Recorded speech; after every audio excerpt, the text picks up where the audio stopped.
Leading up to the start of the season, I've been releasing my top 100 quarterbacks for the 2023 college football campaign. Every week, I've been releasing 10 quarterbacks as we get closer to number 1. Well, with the season starting next week, we're going to be doing 15 quarterbacks in today's video.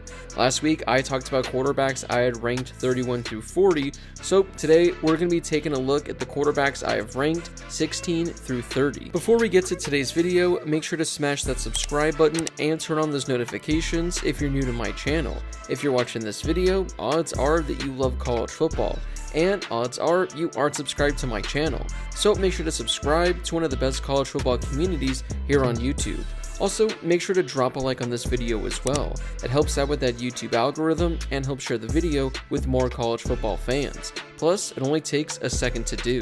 I mentioned in last week's video that the numbers were kind of off a bit because Iowa State's quarterback, well, he's not playing this year because he gambled on sports. So we're actually only going to have 14 quarterbacks in today's video and 15 for the final one. I just talked about this the other day, but Ohio State still hasn't named their starting quarterback. But for the purpose of these rankings, I'm going to say it ends up being Kyle McCord. McCord has been Ohio State for the last 2 seasons, but he's only attempted 58 passes. He has completed them at a 70% accuracy mark for 600 yards with 3 passing touchdowns. Again, I'm not sure who's going to be slinging it for the Buckeyes this year, but whoever it is probably going to be putting up some pretty solid numbers. Michael Pratt returns for his 4th season as Tulane's quarterback. He's quietly put together a really solid career for them. During his last 3 seasons, he's thrown for over 7,200 yards with 68 passing touchdowns. He's also added over 800 yards on the ground with 23 rushing scores as well.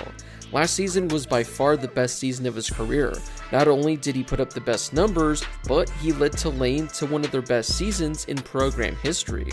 Last year, he threw for over 3,000 yards with 27 passing touchdowns and only 5 interceptions. He also added 500 yards on the ground with 10 rushing scores as well. I may be a little bit too high on Joe Milton, but we'll have to wait and see. This will be his 6th collegiate season. He spent the first 3 years at Michigan, and this will be his 3rd season with Tennessee. Overall, in his 6 years, he hasn't seen the field a whole lot. He only has 296 passing attempts under his belt, and half of those came back in 2020. Overall, he's thrown for 2,500 yards with 17 passing touchdowns and 6 interceptions. He's also added over 350 yards on the ground with 5 rushing scores as well. He did look really good last season against Clemson in the Orange Bowl. He completed nearly 70% of his passes for 250 yards and 3 passing touchdowns. This Tennessee offense is going to look entirely different in 2023, so it'll be interesting to see how Joe Milton fares finally being a starting quarterback for a team. Cade Klubnik is a very interesting quarterback I'm very intrigued to follow in 2023. Last season for the Tigers, he only appeared in a handful of games and threw for 700 yards with 2 passing touchdowns and 3 interceptions. We mainly saw him in the last 2 games of the season when he appeared against North Carolina and Tennessee. His outing against North Carolina was fantastic as he completed 85% of his passes for 300 yards and 2 total touchdowns. But against Tennessee, he looked really shaky. He completed just over half of his passes and had 2 interceptions. We've seen Clemson quarterbacks in the past be really solid, but we also saw what happened recently with DJ Uiagalelei. After having a solid career at Washington State, Jayden de Laura had a really good debut season for Arizona last year. For the Wildcats, he threw for 3,700 yards with 25 passing touchdowns. He also added 4 touchdowns on the ground as well. Over the last 2 seasons between Washington State and Arizona, he's thrown 48 passing touchdowns with nearly 7,000 passing yards. Although I'm a Pac-12 fan and an Arizona State alum, it does feel like de Laura has gone very under the radar while he's been a quarterback the last couple of years, especially based on what he did last season for the Wildcats. I know there are a lot of really good quarterbacks in the Pac-12, but de Laura is definitely the most underrated. Penn State is going to finally have a new quarterback in Drew Allar. He saw limited action last season as he only attempted 60 passes. He threw for 350 yards with 4 passing touchdowns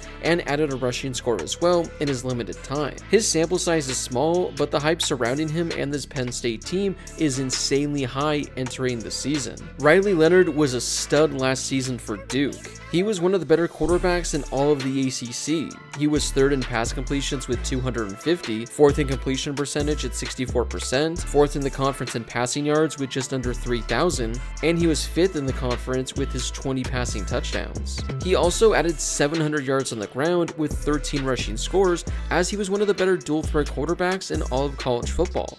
When you add his rushing numbers to the mix, he was 3rd in the conference in total yards and was 3rd in total touchdowns responsible for as well. Duke quietly had a really good season last year as they won 9 games. I mean, it was their best season in nearly a decade, as it was their first year winning 9 games since 2014. After 4 seasons with NC State, Devin Leary transferred to Kentucky this offseason. He had a pretty solid career, but 2022 was a disappointment.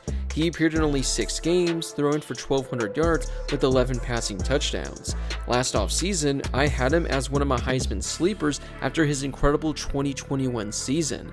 2 years ago, he threw for 3,400 yards with 35 passing touchdowns and only 5 interceptions. He emerged as one of the best quarterbacks in all of college football, but injuries hurt his 2022 season. Now he heads to Kentucky, where he has a chance to re-emerge as one of the top quarterback options in all of college football. Seth Henigan has been putting up great numbers at Memphis throughout his young career.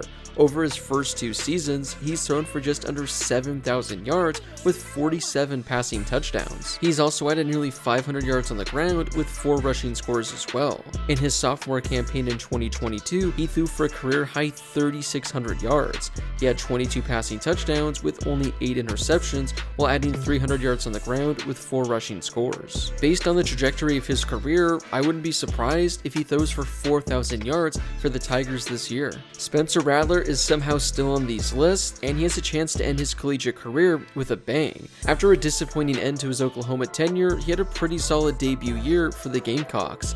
He threw for over 3,000 yards and had 18 passing touchdowns. He didn't do a whole lot on the ground, but he did add 3 rushing scores. There's been a lot of hype surrounding Spencer Rattler this offseason, and a lot of people have been saying he can re-emerge as a potential first-round pick in next year's NFL draft. Now, I'll believe it when I see it, but I definitely think this has a chance to be Rattler's best season of his collegiate career. Tanner Mordecai has had quite the collegiate career, as it goes all the way back to 2018.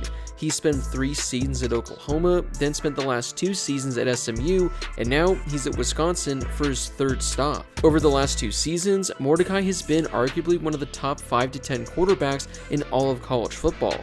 He threw for 3,600 yards with 39 touchdowns in 2021, and then threw for 3,500 yards with 33 touchdowns in 2022. Now, that was an entirely different offense at SMU that we're probably going to see at Wisconsin, but I still think he's going to be a really good quarterback for the Badgers, and probably the best one they've had in quite some time. Taulia Tagovailoa is back for his 4th season at Maryland. He's been one of the better quarterbacks in the SEC the last 2 seasons, but he did take a step back in 2022. 2 seasons ago, he threw for 3,800 yards with 26 passing touchdowns, while completing just under 70% of his passes. His accuracy was still there last year, as he completed 67% of his passes, but he threw for only 3,000 yards, nearly 900 yards less than the previous year. He also threw only 18 passing touchdowns, 8 fewer than 2021. Still, he can sling it and is one of the better passers in all of the SEC. Cameron Rising has been one of the best quarterbacks in the Pac-12 for the last couple of seasons. Over the last 2 years for Utah, he's thrown for 5,500 yards with 46 passing touchdowns, while also adding 1,000 yards on the ground with 12 rushing scores. He'll still be one of the top quarterbacks in the entire conference, but there is a little uncertainty with him this year, considering he's coming off an ACL injury. I'm still expecting him to have a really solid year for the Utes, but if his numbers take a slight hit, I wouldn't be that bit shocked. The final quarterback on today's list will be Mississippi State quarterback Will Rogers. This will be his 4th season as the quarterback for the Bulldogs. Over his last 2 seasons, he's put up almost the best numbers of any quarterback in all of college football. In 2021, he threw for 4,700 yards with 36 passing touchdowns. Last season, he threw for 4,000 yards with 35 passing touchdowns. He's also done all this while completing 70% of his passes. Unfortunately, I'm not quite sure how the offense is going to look for Mississippi State in 2023, so that's the only reason I don't have him a little higher on this list. Well, that wraps it up for the 14 quarterbacks on today's list. Was there a quarterback that I had ranked too high or ranked too low? Whoever it was, let me know in the comment section down below. Before you leave, don't forget to smash that subscribe button and turn on those notifications if you're new to my channel. Next week, I'm going to be posting my top 15 for the quarterbacks I have ranked in the top 100 for the 2023 college football season. Also, don't forget to drop a like on this video as well. It helps out with that YouTube algorithm and helps share the video with more college football fans. Plus, it only takes a second to do. As always, thank you guys so much for watching, and I'll see you all in my next video.